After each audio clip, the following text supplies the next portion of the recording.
उप मुख्यमंत्री ने संस्कृत विश्वविद्यालय की प्रगति के संबंध में लक्ष्मण बाग में ली अधिकारियों एवं शिक्षकों की बैठक।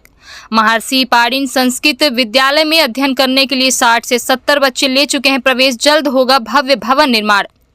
रीवा मेल संस्कृत विषय की शिक्षा को बढ़ावा देने के लिए उप मुख्यमंत्री राजेंद्र शुक्ल के द्वारा एक अभियान के तहत मुहिम छेड़ी गई है।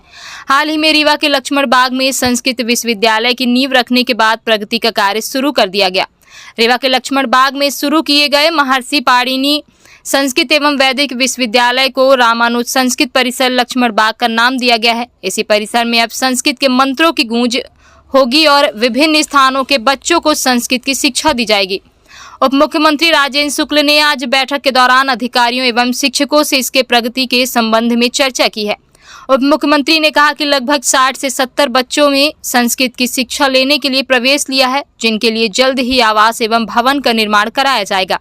हालांकि रीवा में एक प्राचीन संस्कृत महाविद्यालय पूर्व से स्थापित था, लेकिन उसकी दुर्गति के कारण छात्रों की संख्या ना के बराबर थी। संस्कृत की शिक्षा को बढ़ावा देने के लिए एक बार फिर उप मुख्यमंत्री राजेंद्र शुक्ल के द्वारा पहल की गई है, जिसके लिए रीवा के लक्ष्मण बाग परिसर में संस्कृत विश्वविद्यालय की स्थापना की गई है और आने वाले समय में रीवा में एक विशाल संस्कृत विश्वविद्यालय बनकर तैयार होगा। इधर उप मुख्यमंत्री के द्वारा की गई पहल के बाद रीवा के लक्ष्मण बाग परिसर में संस्कृत के छात्रों का प्रवेश निरंतर जारी है। वहीं बात करें, लेट हो रही है।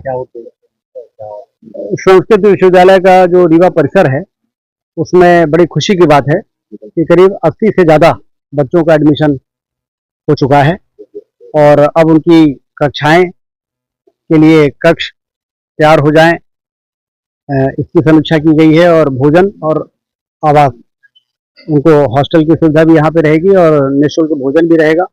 और संस्कृत पढ़ाने के लिए जब तक रेगुलर टीचर नहीं आते तो बड़ी खुशी की बात है कि हमारे यहाँ के जो संस्कृत के विद्वान हैं, आचार्य और शास्त्री हैं, 15-20 की संख्या में उन लोगों ने अपनी सहमत दी है कि बच्चों की कक्षाएं शुरू कराइए, हम लोग पढ़ाने उनको आएंगे, क्योंकि हम लोग रिटायर हो गए हैं और हम लोग इनको पढ़ाएंगे। तो कुल मिला के संस्कृत विश्वविद्यालय का जो रीवा परिसर है, जिसकी बहुत पुरानी मांग यही है कि रीवा में संस्कृत विश्वविद्यालय होना चाहिए, वो अब सुचारू रूप से संचालन की स्थिति में आ चुका है।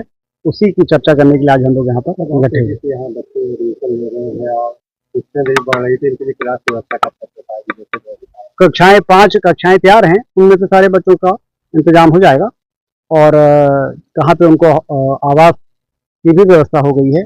रसोईया और एक इनके अधीक्षक की नियुक्ति कर दी गई है कि जो इनके भोजन और आवास के इंतजाम देखेंगे और जो हमारे विद्वान हैं वो उनको पढ़ाएंगे।